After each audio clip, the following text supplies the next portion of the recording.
তোমরা যারা ক্যালকাটা ইউনিভার্সিটির আন্ডারে 4 সেমিস্টার এমডিসি কোর্স অর্থাৎ পাস কোর্সের ছাত্রছাত্রী আছো এবং তোমাদের সোশিওলজি সাবজেক্টটি আছে, তোমাদের জন্য আজকের ক্লাস খুবই গুরুত্বপূর্ণ।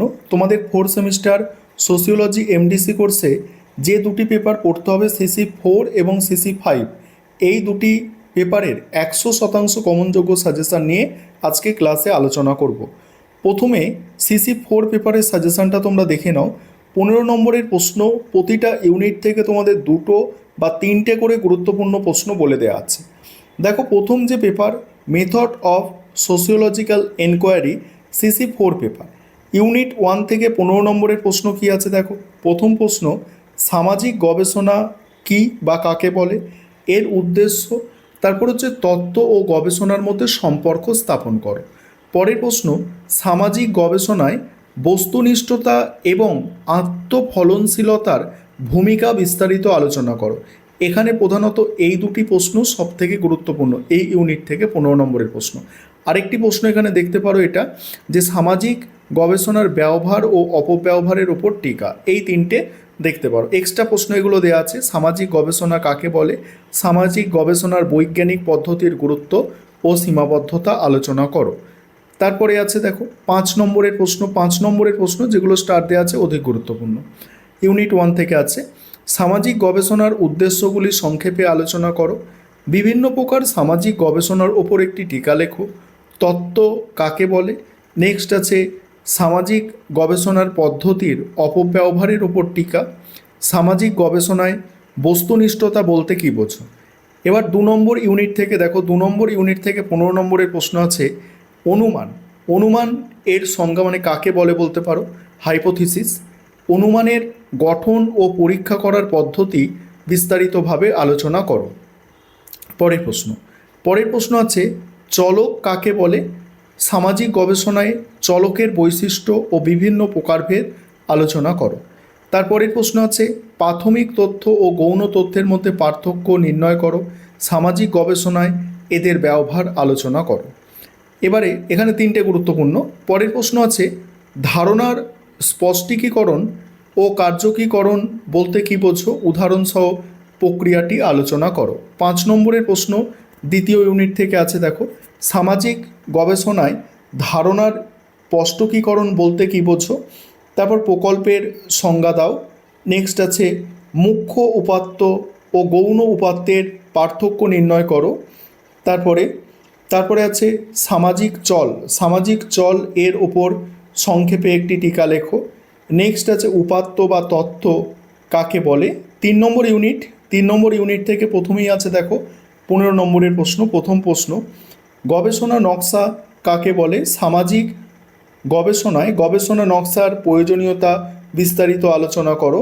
তারপরে আছে সামাজিক গবেষণার প্রকারভেদগুলি কী কী, বর্ণনামূলক গবেষণা ও ব্যাখ্যামূলক গবেষণার পার্থক্য আলোচনা করো।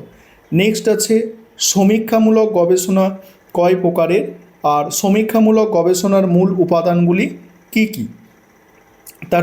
তারপর আছে দেখো পর্যবেক্ষণ পদ্ধতি কাকে বলে।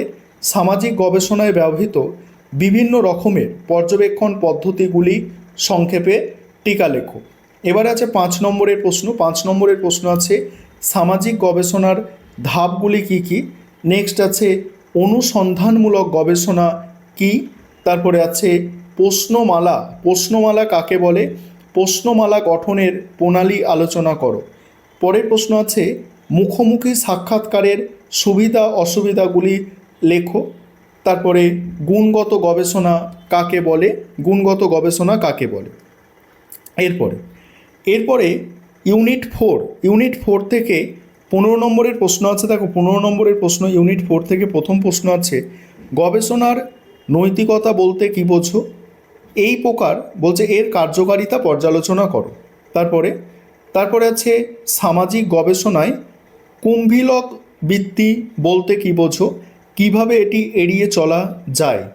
নেক্সট আছে গবেষণায় অংশগ্রহণকারীর সম্মতি, গোপনীয়তা ও বেনামি থাকার নীতির ভূমিকা আলোচনা করো। তারপরে সামাজিক গবেষণায় গবেষকের সামাজিক দায়িত্ব বিস্তারিত আলোচনা করো। এখানে 3টে প্রশ্ন গুরুত্বপূর্ণ, স্টার দেওয়া প্রশ্নগুলো খেয়াল করবে। স্টার দেওয়াগুলো বেশি গুরুত্বপূর্ণ।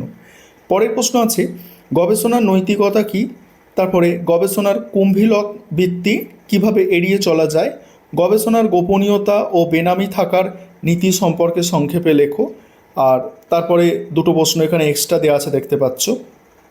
এবারে CC5 পেপার ইন্ডিয়ান সোশিওলজিক্যাল ট্র্যাডিশনের ওপর যে পেপারটি আছে এই পেপারের সম্পূর্ণ সাজেশন আলোচনা করব।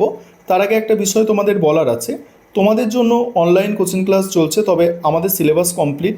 আর এখন তোমরা যেটা করতে পারবে আমাদের থেকে স্টাডি মেটেরিয়াল অর্থাৎ PDF নোট পারচেস করতে পারো। তবে PDF নোট তারাই পারচেস করবে যাদের কাছে এই প্রশ্নের উত্তরগুলো যথাযথভাবে নেই। যাদের কাছে আছে অ্যান্সারগুলো তোমাদের পারচেস করার কোনো দরকার নেই। তোমরা জাস্ট প্রশ্নগুলো দেখে নাও এবং পরীক্ষার আগে এগুলো ভালো করে প্রস্তুত করলেই তোমাদের হবে। এবং যাদের খুব সাজানো গোছানো স্টাডি মেটেরিয়াল দরকার আছে তোমরা অবশ্যই যোগাযোগ করবে। দেখো 15 নম্বরের প্রশ্ন ইউনিট 1 থেকে প্রথম প্রশ্ন আছে, দেখো ভারততত্ত্ব কীভাবে ভারতীয় সমাজতত্ত্বের বিকাশকে প্রভাবিত করেছিল। পরের প্রশ্ন MN শ্রীনিবাস কীভাবে কাঠামো ও কার্যবাদী দৃষ্টিভঙ্গি প্রয়োগের মাধ্যমে ভারতীয় সমাজকে বুঝতে চেয়েছেন তা আলোচনা করো।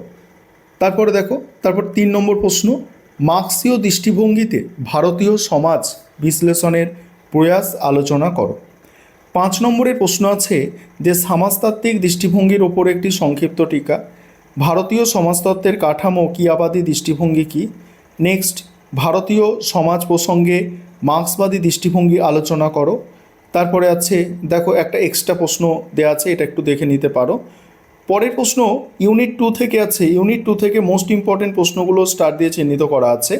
প্রথম প্রশ্ন DP মুখার্জির ঐতিহ্য ও আধুনিকতা সম্পর্কে মতামত বিশ্লেষণ করো। নেক্সট আছে জাত ব্যবস্থা ও জাতি সম্পর্কে ঘুরের ধারণা ব্যাখ্যা করো। তারপরে নগর ও সভ্যতা সম্পর্কে ঘুরের চিন্তা ব্যক্ত করো। নেক্সট আছে DP মুখার্জির মতে মধ্যবিত্ত শ্রেণীর সমাজতাত্ত্বিক ভূমিকা ব্যাখ্যা করো। আবারও বলছি স্টার দেওয়া প্রশ্নগুলো সবথেকে গুরুত্বপূর্ণ। এবার 5 নম্বরের প্রশ্ন দেখো জাত ব্যবস্থা সম্পর্কে ঘুরের ধারণা, জাত ও জাতির মধ্যে পার্থক্য, ভারতে ঐতিহ্যের পরিবর্তনে যে 3টি কথা DP মুখার্জি বলেছেন তা আলোচনা করো। ভারতে বাম্ভনিক উৎস সম্পর্কে আলোচনা, DP মুখার্জির ঐতিহ্য বলতে কী বুঝিয়েছেন। তারপর 3 নম্বর ইউনিট থেকে 15 নম্বরের প্রশ্ন আছে ভারতীয় উপজাতিদের নিয়ে ভেরিয়ার এলউইন এর মতামত আলোচনা করো। প্রগতি সম্পর্কে বিনয় কুমার সরকারের মতামত আলোচনা করো। আদিবাসী উন্নয়নের বিষয়ে ভেরিয়ার এলউইন সঙ্গে ঘুরের বিতর্কের মূল যুক্তিগুলি কী ছিল। এবার 5 নম্বরের প্রশ্ন আছে ভেরিয়ার এলউইনের ভারতীয় উপজাতি সম্পর্কিত ধারণা বিষয়ে সংক্ষেপে টিকা। বেঙ্গল স্কুল কি, তাদের সমাজতাত্ত্বিক দৃষ্টিভঙ্গির বৈশিষ্ট্য লেখো। তারপরে নেহরু এলউইন পলিসি কি। এবার 4 নম্বর ইউনিট থেকে দেখো 4 নম্বর ইউনিট থেকে আছে প্রথম প্রশ্ন ভারতের সামাজিক পরিবর্তন বিষয়ে MN শ্রীনিবাসনের মতামত আলোচনা করো। তারপরে শ্রীনিবাসনের সংস্কৃতায়নের ধারণা বিশ্লেষণ করো। 5 নম্বরের প্রশ্ন আছে প্রভাবশালী জাত সম্পর্কে একটি সংক্ষিপ্ত টিকা। MN শ্রীনিবাসের সংস্কৃতির ওপর একটি সংক্ষিপ্ত টিকা। পাশ্চাত্যায়ন সম্পর্কে MN শ্রীনিবাসনের ধারণা সংক্ষেপে লেখো। তারপরে শ্রীনিবাসনের মতে সামাজিক পরিবর্তনের ওপর নগরায়নের প্রভাব। এই হচ্ছে তোমাদের এই MDC সোশিওলজি পেপারের কমপ্লিট সাজেশন।